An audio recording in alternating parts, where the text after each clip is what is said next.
When an old photograph from World War II depicting Nazi soldiers capturing a woman is found by chance in a Dresden archive, experts pore on it, hoping to identify the men or the locations. Despite being 80 years late, however, when they zoom in, they notice something about the woman that makes them turn pale. The photograph had gathered dust in an unlabeled envelope at the bottom of an archival drawer in Dresden's Historical Records Office. It was only rediscovered by chance. An intern named Lucas was digitizing boxes of old photographs for a World War II preservation project. The image, black and white and strangely well preserved, was unremarkable at first glance. 6 Nazi soldiers in uniform standing in front of a brick wall, flanking a woman whose hands were tied above her head. But 80 years after it was first taken, it was about to reveal something remarkable. Something about the woman's expression stopped Lucas mid-scroll. Unlike many other wartime photographs that captured the panic or despair of the moment, this woman seemed defiant. She was surrounded by Nazi soldiers, but she showed none of the fear she must have been feeling. The young intern found himself admiring the woman's bravery for a moment before returning to his task. He tagged the file simply, "Nazi soldiers capturing woman," and uploaded it to the central system before moving on to the next photo, thinking nothing more of it. However, there wasn't just Lucas who admired the woman. Within days, historians, digital archivists, and forensic analysts were poring over the image. The file was marked for priority review, largely because of the date scrawled on the back, 14th October 1944. That alone was significant. It was a time when documentation was scarce, especially in the Eastern Territories, where Nazi units had begun hastily destroying records. But everyone wanted to know more about the woman. Who was she? Why had she been captured? What had happened to her after the photo? The photograph spread across online history forums and then into mainstream media, leading to a surge of speculation. Everyone wanted to know why this particular moment had been captured. There were plenty of records showcasing Nazi atrocities, but in the grand scheme of things, this treatment of the woman was quite low on the scale of things they'd done. Some people said the photo was fake. It had been staged. They refused to believe that the woman's defiant expression was real. They argued that being tied up like she was and surrounded by 6 Nazi soldiers would be enough to instill fear in anyone. Then came the twist. A team of visual forensics experts at the European Centre for Historical Imaging conducted a high-resolution zoom-in analysis of the photograph. Their goal was simple: examine the uniforms, verify location clues, and possibly identify the regiment. That way, they might be able to put names to the soldiers in the photo. While everyone had an interest in the woman, the experts understood there was little chance of ever discovering who she was. But as they magnified the area around the woman's left wrist, they turned pale. Suddenly, the soldiers were of little interest to them. It was the woman who had captured their attention. There, etched faintly into the leather strap binding her arm, were the initials FD. That might have meant little on its own, but they understood that no detail in a photo like this was insignificant. They knew that FD had to mean something. One of the researchers took it upon themselves to cross-reference the initials with resistance records from the area. They didn't actually expect to find anything. But late one night, they stumbled across a name that seemed to almost jump out at them: Friedricha Haas. The researcher took his findings to the rest of the team, and they all agreed they couldn't get their hopes up too much. But it was a positive step. The search that followed was meticulous. They combed through long-abandoned civil registries, decoded scribbled field reports, and unearthed interrogation transcripts never previously translated. Friedricha Haas had appeared only a handful of times in wartime archives, always as a rumor, never confirmed. She had been referenced in one Czech intelligence communique as a courier of remarkable nerve. The discovery was enough to shift the tone in the room. Where curiosity had once guided their efforts, reverence now settled in. They were no longer just studying a wartime photograph. They were standing at the edge of a human story, one that had waited 8 decades to be told. All they needed to do was confirm that the woman in the photo was actually Frederica. Further analysis of the leather strap itself revealed it had been fashioned for a German-issue rifle sling, repurposed hastily, likely in the field. This detail told them something else. The arrest had been done quickly and possibly without full procedural oversight. There was no official documentation accompanying the image, no stamp or photographer's mark, which was unusual for propaganda shots of the time. It hinted that the photo may never have been meant for public eyes.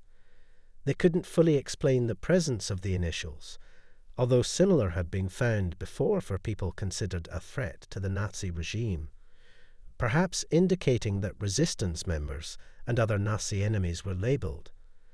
There were precedents scattered through various archives, with references to field units marking key detainees with identifiers, sometimes chopped onto coats, other times carved into equipment or makeshift restraints. It was thought to serve a dual purpose: a warning to others and a crude tracking method when processing prisoners outside of formal channels.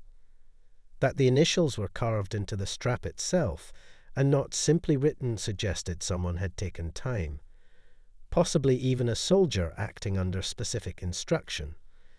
But it wasn't just the strap that unsettled the experts. It was Frederica's face too. The longer they studied it, the more details they saw. Not just the defiance in her expression, but the bruising beginning to show just beneath her left cheekbone. In the original black and white photo, such details had been hard to see. But now, with the colorized version they'd created, more of Frederica's story was being revealed. A swollen area near her jawline suggested a recent blow. Her wrists were red and strained from the tightness of the bindings. Still, her chin remained lifted. Her eyes hadn't dropped to the floor. She still had fight left in her. That gaze was not accidental.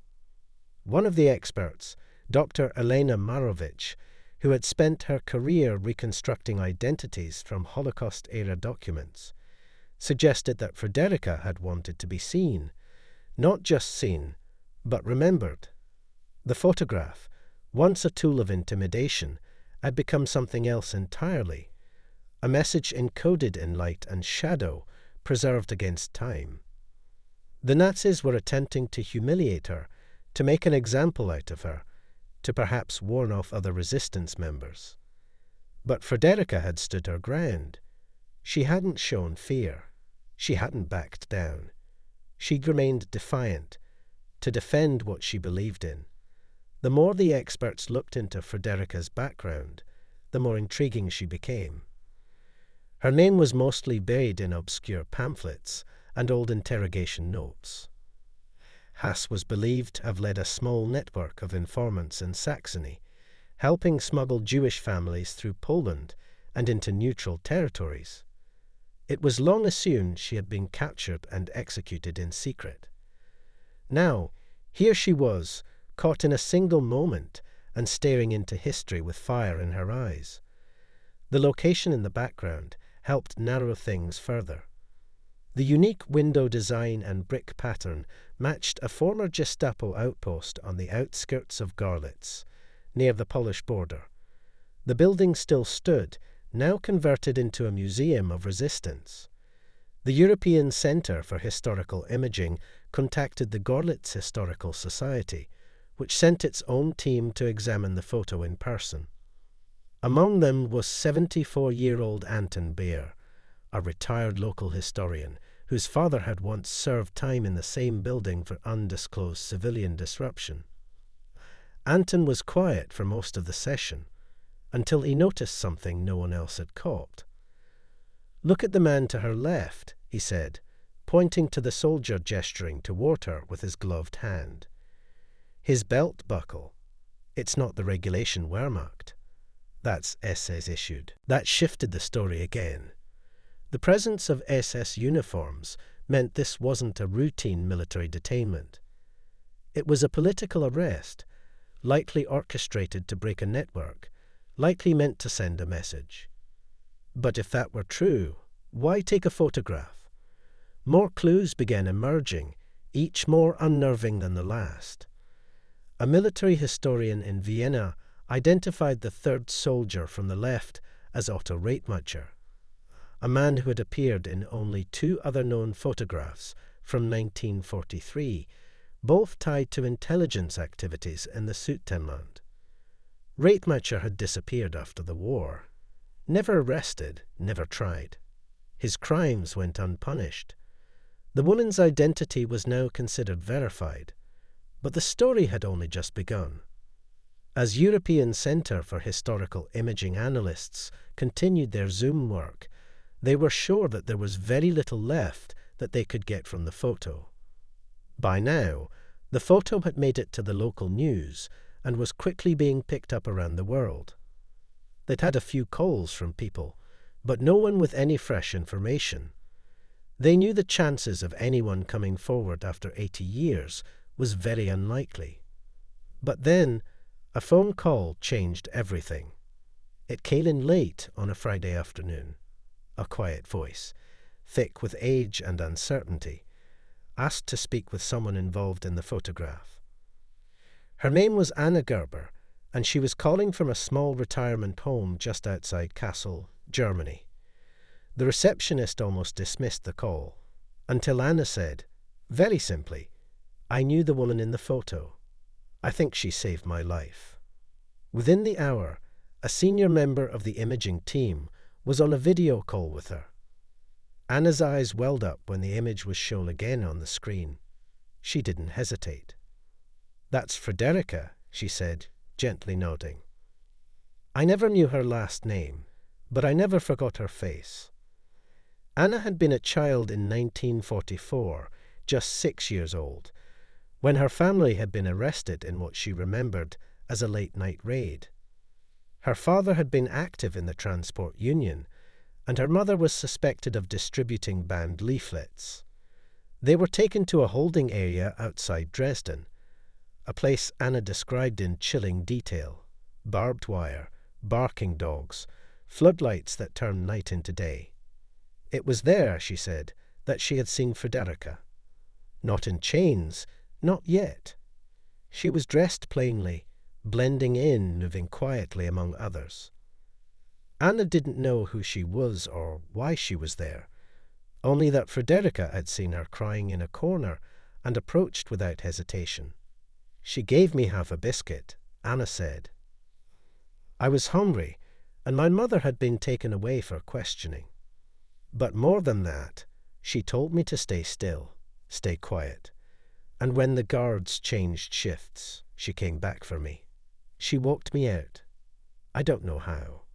She put a coat on me, took my hand, and we walked out together as if she belonged there."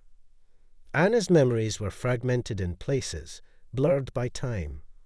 But what she remembered most clearly was Friederike kneeling down beside her before they were separated by the chaos of a checkpoint. She said, "Don't look back, Anna. You keep walking. You look forward now." I didn't see her again after that. Anna was taken in by a farm family a few miles away. Her name was changed. She was kept hidden for the rest of the war. She never knew what happened to the woman who had helped her, until she saw the photograph. The imaging team, stunned, began verifying her story. Details lined up. There were records of a child matching Anna's original name being processed, and then disappearing from the system. The route Friederike might have used to smuggle her out corresponded with an unguarded side entrance that was later sealed off. It wasn't definitive proof, but it was compelling enough to shift the narrative around the photograph. Friederike Haas wasn't just a captured resistance figure. She had acted with purpose, courage, and humanity, even in the face of her own capture. Time and time again, she had risked her own life to save others. And that is why, when she was finally caught, she stood defiant in the photo, because she knew she'd already done so much that the Nazis would never be able to undo. The story hit the media again, but this time with a name and a survivor. Headlines changed from speculation to tribute. The photo, once a disturbing relic, became a symbol of quiet defiance and extraordinary bravery. In the final analysis report, the centre chose not to highlight the soldiers. Instead, they focused on Friederike, her presence, her quiet strength, and the child she had saved. The image was no longer just evidence of cruelty. It was proof that even in history's darkest moments, some chose to do good.